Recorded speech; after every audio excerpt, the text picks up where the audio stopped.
The Nigerian Economic Summit Group, in its role as connector, dialogue partner, watchdog, and intervener, when you first start business, your target is to make your first million. Seeks to change the narrative and trajectory of the Nigerian economy.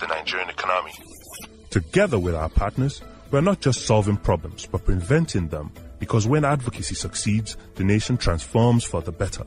But advocacy is for the strong. It takes fact-based inputs, resilience, partnerships, courage, and a lot of heroes. So be our hero. Subscribe to our channel, listen to our messages, and engage with us. Together, we can transform Nigerian lives, communities, and businesses. Welcome to the NESG Radio.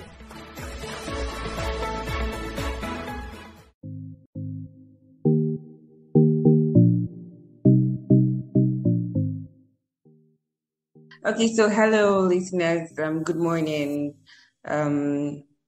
With me in the studio today, I have Caleb Usor, who will be joining us to talk to us about agriculture and what they do at OCP Africa.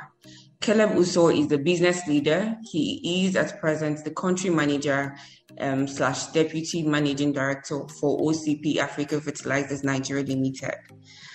OCP Africa focuses on partnering with farmers, distributors, and local stakeholders to foster a thriving agriculture business ecosystem. You're welcome, Caleb. Thank you very much, Sandra.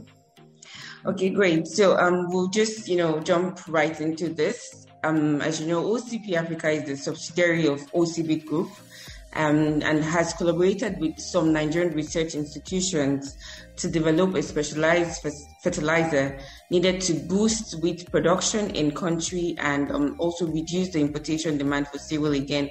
So let me ask you, how important are fertilizers to the agricultural ecosystem? So, fertilizers are really very important, so much as important as the seeds, the kind of seeds that we use. By the way, just clarification, we are investing as OCP in research, but not just many other crops. At the last count, we are investing in 8 crops in Nigeria. And this is because we think that we need to improve agriculture yields generally in Nigeria. And fertilizer is one of those means for which we can significantly boost productivity and the yields for farmers. Now, fertilizers are the source of nutrients for the growth of the plants in the soil. If you don't have enough nutrients, the growth, the plants rather could be stunted, may not yield the size for which it's the seed, the viability intended for the seeds. So the right kind of fertilizer is actually needed to guarantee ultimate yield and performance of the crops while in the field. So that's why we're investing a lot with partners in Nigeria, local partners, to see how we can come up with appropriate fertilizers for different crops and different geographies of Nigeria. Okay, great. Thank you very much. So do you, does OCP have specialized fertilizers you particularly deal with, and how do these specialized fertilizers contribute to wheat production? Yeah, so the process is to invest in R&D with local research institutions, and it takes a bit of time, probably 2 to 3 years, to come up with specialized fertilizer for different crops. Currently, yes, we have concluded research, partners with IITA, IART, research institutions in Nigeria, and we have now specialty fertilizer for maize. We are also doing the same for cocoa, cassava, oil palm, sorghum, soybeans, and many other crops. So currently, we have launched a specialty fertilizer for maize. Now, how it's done with OCPs, we don't come up with those fertilizers, keep it for ourselves to solely produce. We make the outcome of this research available to the industry. So whoever is invested in fertilizer production, regardless of the brand, can adopt that and make it available to farmers. So we don't hold it for ourselves for proprietary. Okay, so I think I missed the part about how do they contribute to the wheat production. How exactly does this, specialized fertilizers contribute?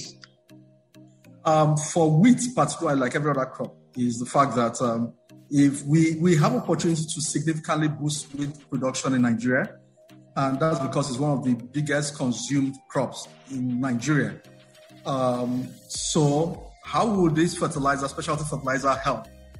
Currently, the yield parameters for wheat is quite very low. Like every other cereal in Nigeria, we're struggling to meet up to 1.5 metric tons per hectare using traditional generic fertilizers like the 20-10-10, 15-15-15.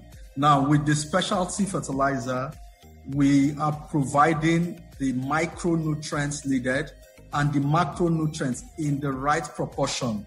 So what's going to happen is that with that fertilizer, with the appropriate quality seeds, we should be able to boost productivity of farmers beyond the traditional 1.5 or 2 to maybe global world average or African average for some of these crops. For wheat, for example, we are very positive that we can boost productivity to beyond 4 to 5 metric tons per hectare for the farmer. Okay, great. So just to ask, are you specialized just in wheat, or there are other food productions? No. We are, as OCP, we're specialized in fertilizers. Basically, it's fertilizer. So we provide research to come with the right fertilizers for all kind of crops that is of interest. And we start by focusing on the big crops that is highly consumed in the country. Wheat is one of them. Maize is another very big one. Then tubers like cassava and other cash crops like oil palm and cocoa as well. Great. So it's important that you mentioned that wheat is one of the highly consumed crops in Nigeria, so to say. But we see that there's a lot of importation of cereals, which is the off-product of wheat. And what can we then do to reduce importation? What measures can we employ to reduce the importation of cereals and things, even though we grow it homebound? But generally, you can reduce importation when you start producing locally, largely, and that's what it is. So we have to actually have make to enhance our local production of these cereals. And the irony is this. We are far behind the other players in the production of cereals. So average yield in Nigeria is as low as 2 metric tons, like I said. Countries are yielding as much as 8 metric tons. So you see the delta. Now, for us to be competitive, we need to grow our technology of farming to the level where we can yield at par with other countries from where we import our cereals. So what do? We could actually boost this technology. You buy technology abroad into your country to produce, or you buy the end product, which is the food from these countries. All right. So I think policies that limit importation of finished products will help, like these maize as much as possible while we're boosting local productivity. Before you get to the point where you are globally competitive, the local economy will suffer somewhat, but sometimes it's a balancing act, it's a price you have to pay. Because if we have to boost our capacity to produce, we have to contend with the low level of productivity for probably the next 3, 4, 5 years.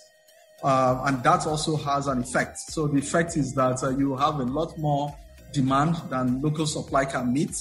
So you just need to balance and see, okay, at what point do I take a decision to say, let's limit the influx of imported goods into the country while we build local capacity to produce. However, if you want to open your economy to whatever is available outside, you will never, and that's marked me, you will never get to the point where you will be able to be self-sufficient in the production. Why? Because over there, they're increasing in technology. Today, probably it's 8 metric tons per hectare. I can imagine technologies are coming up that will take them to 10 to 12. So you will always be trying to catch up. And there's never a time you can catch up. And this boosts, when productivity is low locally, the prices will be more expensive. The man that can yield probably 10 metric tons by investing maybe $300, $400 in a hectare, and you are yielding 2 or 3 metric tons by investing same $200 or $300, definitely the pricing can be the same. So he's got an advantage to price lower than you do. So I think as a country, we have to get to it's a balancing act, but we have to get to a point where we decide, okay, we will sacrifice to build our local capacity. Local capacity, I mean the technology, local technology, the seeds, the fertilizers, the manpower, the skill sets, and the investment appetite for that industry, which is agriculture. Okay, great. So, you mentioned that it was high time we start to, put in place right policies to be able to balance off, the local production. And my question would be that at what point do we make this tough decision? And what policies are you talking about that needs to be in place? Well, at what point? It's for me, we should have made these policy decisions way back years ago. Okay. There's no running away from it. We have to face it today. What kind of policies will help? Limitation of importation volumes, maybe quota for importation if we have to fill any gap. But we need to definitely limit importation of food that can be produced in Nigeria into Nigeria. It's very bad to be totally dependent on a foreign country for your nutrition, for feeding. We can take an example from what happened with the COVID and the disruption in logistics. If you can't produce your food, you die. And that's just it. There's no two ways about it. So what time is best? It's as at years ago, we should have done this, but we need to take the decision today. We need to bear the sacrifice and not just say, okay, we limit importation and we keep doing the things the way we're doing. We also need to know that, okay, we have to significantly enhance the capacity to produce as a replacement for the volumes that are not imported. So our policy direction to boost local production has to be very well articulated, from the kind of seeds we use, policies around seeds, fertilizer, financing of agriculture as a whole, from production level to processing. All of that, the government needs to find a way to put a lot of development finance to all of that industry, and even legislation and laws that will enable this industry to thrive, from the part of primary farming, which is land ownership. All of that needs to be made a bit very flexible to enhance productivity.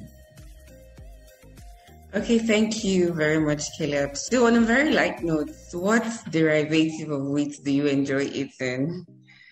Interesting question. All right, so wheat is used for many things. So the flour you use for baking, for your confectionaries and pastries, for pasta. We are very big today in Nigeria in noodles, for example. Not that. We all get to eat this in almost every day or every week of our lives. Personally, I think I just go traditionally. I just go with the bread, and particularly, oh, by the way, I like Nigerian local bread, the one called Agege bread. All right, so yeah, sure. Okay, so my very last question for you is centered around job creation. Agriculture plays a crucial role on Nigerians' economy. So how can Nigeria's agriculture ecosystem begin to contribute to job creation and poverty alleviation? I think that's going to be the biggest employer of labor if we really focus on agriculture. The first thing to focus is to create markets. To build businesses, the first thing is markets. You need to create a market for customers. And if we can create local markets for our agriculture produce, then that will draw a lot of investment capital into that space. The market is created whereby you can compete with the goods that you produce locally. And so probably the first thing of ring fencing the Nigerian consumption space to Nigerian farmers. It's a good start. So by reinforcing, meaning you don't allow a lot of importation. So that will help boost agriculture. Also, investments in agriculture, investments normally boost job opportunities because a lot more people will go into the entire value chain from the production level in the fields to processing, packaging, retail. Like I said earlier, focus on agriculture and a holistic focus from beginning to end, and support for the sector by the government in terms of development financing and legislation will definitely help expand that space significantly and create entrepreneurs, small businesses, and employment in agriculture. I think it's high time we took that very seriously because that's the only way to engage the high population of Nigerian youth that are not finding themselves busy today. Okay, great. Thank you so very much, Caleb, for joining us today. Thank you for your time and thank you for a wonderful interview. Thank you for tuning in to the NESG Radio to listen to. Yes. Thank you for tuning to the NESG Radio. To listen to more engaging podcasts, visit the NESG website at www.nesgroup.org/podcast. Thank you, Caleb.